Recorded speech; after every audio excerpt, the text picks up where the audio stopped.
All right, so we're going to continue reading the Sutra of Huaneng, and we are at the beginning of chapter 8, the sudden school and the gradual school. Ooh, I'm going to be drinking some excessively hot tea along the way. While the patriarch was living in Paolin Monastery, the Grand Master Shinsu was preaching in Yuchuan Monastery of Qingnan. At that time, the two schools, that of Huaneng of the south and Shensu of the north, flourished side by side. As the two schools were distinguished from each other by the names Sudden, the south, and Gradual, the north. The question of which sect they should follow baffled certain Buddhist scholars of that time. Seeing this, the patriarch addressed the assembly as follows. So far as the Dharma is concerned, there can be only one school. If a distinction exists, it exists in the fact that the founder of one school is a northern man, while the others is a southerner. While there is only one Dharma, some disciples realize it more quickly than others. The reason why the name sudden and gradual are given is that some disciples are superior to other in mental dispositions, so far as the Dharma is concerned. The distinction of sudden and gradual does not exist.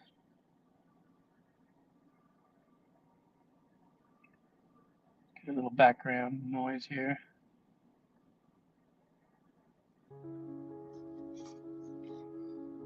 In spite of what the patriarch had said, the followers of Shenzhou used to criticize the patriarch. They discredited him by saying that he was illiterate, he could not distinguish himself in any respect. Shenzhou himself, on the other hand, admitted that he was inferior to the patriarch, that the patriarch attained wisdom without the aid of a teacher, and that he understood thoroughly the teaching of the Mahayana school. Moreover, he added, my teacher, the fifth patriarch, would not have transmitted to him the robe and the bull without good cause. I regret that, owing to the patronage of the state, which I by no means deserve, I am unable to travel far to receive instructions from him personally.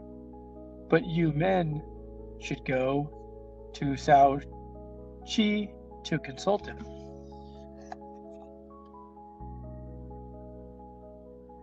One day he said to his disciple Chi Chiang, you are intelligent and bright.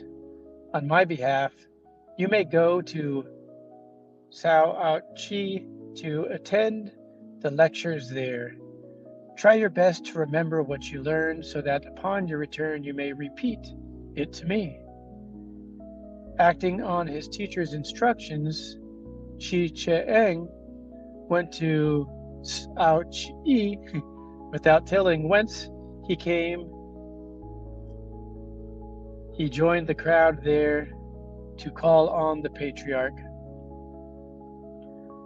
Someone has hidden himself here to plagiarize my lecture, said the patriarch to the assembly. Thereupon, Chi Chiang came out, made obeisance, and told the patriarch what his mission was. You come from Yu Chuan Monastery, do you? Asked the patriarch. You must be a spy. No, I am not, replied Chi Chiang. Why not? asked the patriarch. If I had not told you, said Chi Chieng, I would be a spy. Since I have told you all about it, I am not. How does your teacher instruct his disciples? Asked the patriarch. He tells us to meditate on purity, to keep up the sitting position all the time, and not to lie down, replied Chi Chieng. To meditate on purity, said the patriarch, is an infirmity and not dhyana. To restrict oneself to a sitting position all the time is unprofitable. Listen to my stanza. A living man sits and does not lie down all the time, while a dead man lies down and does not sit. On this physical body of ours, why should we impose the task of sitting? Making obeisance a second time,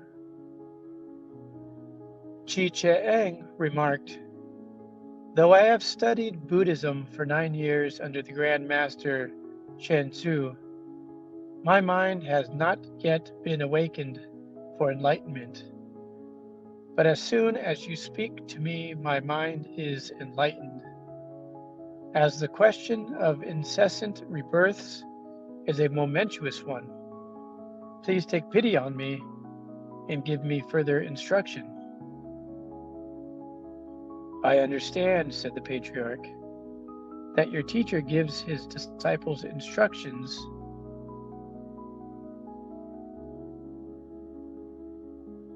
on Shila, disciplinary rules, Dhyana, meditation, and Prajna, wisdom. Please tell me how he defines these terms. According to his teaching, replied Chi Chieng, to refrain from all evil actions is Shila, to practice whatever is good is Prajna, and to purify one's own mind is Dhyana. This is the way he teaches us. May I know your system? If I tell you, said the patriarch, that I have a system of law to transmit to others, I am cheating you. What I do to my disciples is to liberate them from their own bondage with such devices as the case may need. To use a name that is nothing but a makeshift, this state of liberation may be called samadhi. The way your master teaches Shila, Dhyana, and Prajna is wonderful, but my exposition is different. How can it be different, sir? Asked Chi Chieng, when there is only one form of Shila, Dhyana, and Prajna. The teaching of your master, replied the patriarch, is for the guidance of the followers of the Mahayana school, while mine is for those of the supreme school. The fact that some realize the Dharma more quickly and deeply than others accounts for the difference in the interpretation. You may listen and see if my instruction is the same as his in expounding the law. I do not deviate from the authority of the essence of mind, i.e., I speak what I realize intuitively. To speak otherwise would indicate that the speaker's essence of mind is under obscuration and that he can touch the phenomenal side of the law only. The true teaching of Shila, Dhyana, and Prajna should be based on the principle that the function of all things derives from the essence of mind. Listen to my stanza. To free the mind from all impurity is the Shila of the essence of mind. To free the mind from all disturbance is the Dhyana of the essence of mind. That which neither increases nor decreases is the diamond a symbol for the essence of mind. Coming and going are different phases of samadhi. Having heard this, Chi-Che-Eng apologized for having asked a foolish question and thanked the patriarch for his instruction. He then submitted the following stanza.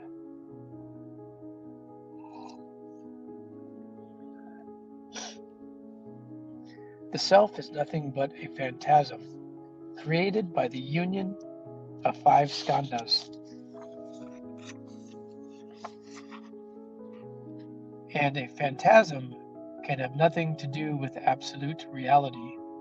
To hold that there is tathata, suchness, for us to aim at or to return to, is another example of impure dharma. Approving what he had said in the stanza, the patriarch said to him again, "The teaching of your master on Shila, Dhyana, and Prajna applies to wise men of the inferior type, mine to those of the superior type.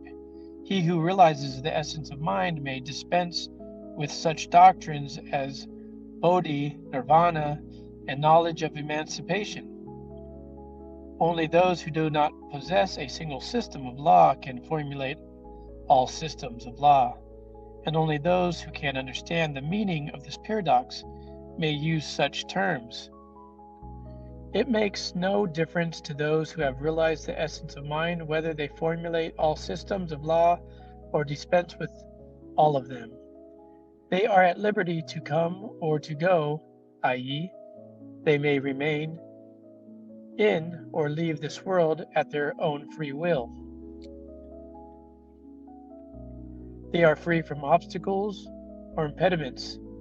They take appropriate actions as circumstances require. They give suitable answers according to the temperament of the inquirer. They see that all Nirmanakayas are one with the essence of mind. They attain liberation, psychic powers, and samadhi, which enable them to perform the arduous tasks of universal salvation as easily as if they were only playing. Such are the men who have realized the essence of mind. By what principle are we guided in dispensing with all systems of law? Was Chi-Che-Eng's next question. When our essence of mind is free from impurity, infatuations, and disturbances, replied the patriarch, when we introspect our mind from moment to moment with prajna, and when we do not cling to things and phenomenal objects, we are free and liberated. Why should we formulate any system of change when our goal can be reached no matter whether we turn to the right or to the left?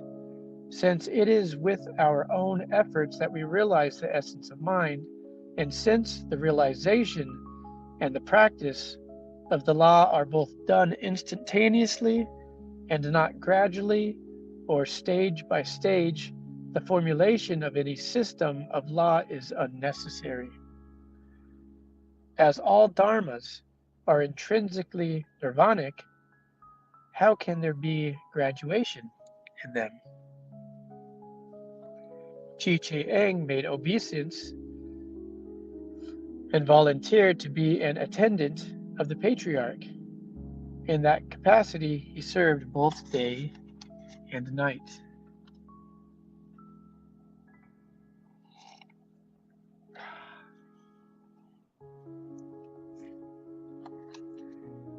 Bhikshu Chi-Che, whose secular name was Cheng Sing Cheeng, was a native of Kangxi.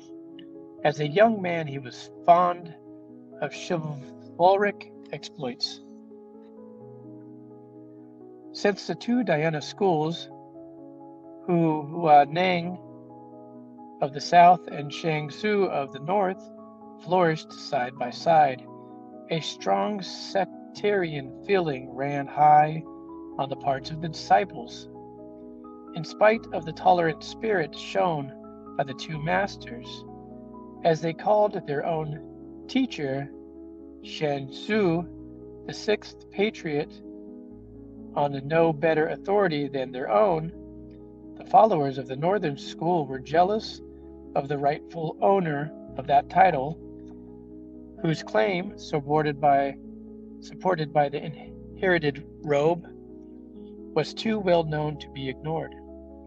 So in order to get rid of the rival teacher, they sent Chang Xing Cheng, who was then a layman, to murder the patriarch. With his psychic power of mind, reading, the patriarch was able to know of the plot beforehand. Making ready for the coming of the murderer, he put 10 taels by the side of his own seat. Cheng duly arrived, and one evening entered the patriarch's room to carry out the murder. With outstretched neck, the patriarch waited for the fatal blow. Thrice did Cheng cut, but not a single wound was thereby inflicted. The patriarch then addressed him as follows: "A straight sword is not crooked, while a crooked one is not straight. I owe you money only, but life I do not owe." The surprise was too great for Cheng. He fell into a swoon and did not revive for a considerable time. Remorseful and penitent, he asked for mercy and volunteered to join the order at once. Handing him the money, the patriarch said, "You had better not remain here, lest my followers should do you harm. Come to see me in disguise some other time, and I will take good care of you." As directed, Cheng ran away the same night. Subsequently, he joined the order and, when fully ordained, proved himself to be a very diligent monk. One day, recollecting what the patriarch had said, he took the long journey to see him and to tender him homage. "Why do you come so late?" asked the patriarch. "I have been thinking of you all the time." "Since that day you so graciously pardoned my crime," said Cheng, "I have become a bhikshu and have studied Buddhism diligently, yet I find it difficult to requite you adequately unless I can show my gratitude by spreading the law for the deliverance of sentient beings. In studying the Mahaparinirvana Sutra, which I read very often, I cannot understand the meaning of eternal and not eternal. Will you, sir, kindly give me a short explanation?" "What is not eternal is the Buddha nature," replied the patriarch, "and what is eternal is the discriminating mind, together with all meritorious and demeritorious dharmas."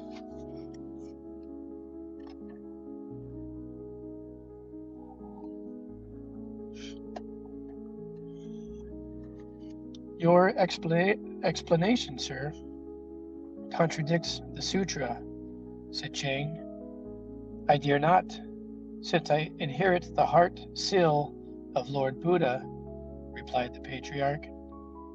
"According to the sutra," said Cheng, "the Buddha nature is eternal, while all meritorious and demeritorious dharmas, including the bodhicitta, the wisdom heart, are not eternal. As you hold otherwise, is this not a contradiction? Your explanation has now intensified my doubts, and perplexities. On one occasion, replied the patriarch, I had Bhikshuni Wu Ching Tseng recite to me the whole book of the Mahaparinirvana Sutra so that I could explain it to her. Every word and every meaning I explained on that occasion agreed with the text. As to the explanation I give you now, it likewise differs not from the text. As my capacity for understanding is a poor one, observed Chang, will you kindly explain to me more fully and more clearly? Don't you understand, said the patriarch, if Buddha nature is eternal, it would be of no use to talk about meritorious and demeritorious dharmas. And until the end of a kalpa, no one would arouse the bodhicitta. Therefore, when I say not eternal, it is exactly what Lord Buddha meant for eternal. Again, if all dharmas are not eternal, then everything or object would have a nature of its own, i.e., positive essence. To suffer death and rebirth, in that case, it would mean that the essence of mind, which is truly eternal, does not pervade everywhere. Therefore, when I say eternal, it is exactly what Lord Buddha meant by not eternal. Because ordinary men and heretics believe in heretical eternalism, i.e., they believe in the eternity of soul and of the world, and because Shravakas, aspirants to arhatship, mistake the eternal of nirvana as something not eternal, 8 upside-down notions arise. In order to refute these one-sided views, Lord Buddha preached in the Mahaparinirvana Sutra the ultimate doctrine of Buddhist teaching, that is, true eternity, true happiness, true self, and true purity. In following slavishly the wording of the sutra, you have ignored the spirit of the text. In assuming that what perishes is non-eternal, and that what is fixed and immutable is eternal, you have misinterpreted Lord Buddha's dying instruction contained in the Mahaparinirvana Sutra, which is perfect, profound, and complete. You may read the sutra 1,000 times, but you will get no benefit out of it. All of a sudden, Chang awoke to full enlightenment and submitted the following stanza to the patriarch. In order to refute the bigoted belief of non-eternity, Lord Buddha preached the eternal nature. He who does not know that such preaching is only a skillful device may be likened to the child who picks up pebbles and calls them gems. Without effort on my part, the Buddha nature manifests itself. This is due neither to the instruction of my teacher nor to any attainment of my own. You have now thoroughly realized the essence of mind, commended the patriarch, and thereafter you should name yourself Chi-Che-E, to realize thoroughly. Chi-Che-E thanked the patriarch, made obeisance, and departed. After a 13-year-old boy named Shenhua, who was born of a Ko family in Shenyang, came from Yuchuan Monastery to tender homage to the patriarch. My learned friend, said the patriarch, it must be hard for you to undertake such a long journey, but can you tell me what is the fundamental principle? If you can, you know the owner, i.e., the essence of mind. Try to say something, please. Non-attachment is the fundamental principle, and to know the owner is to realize the essence of mind, replied Shen Yue.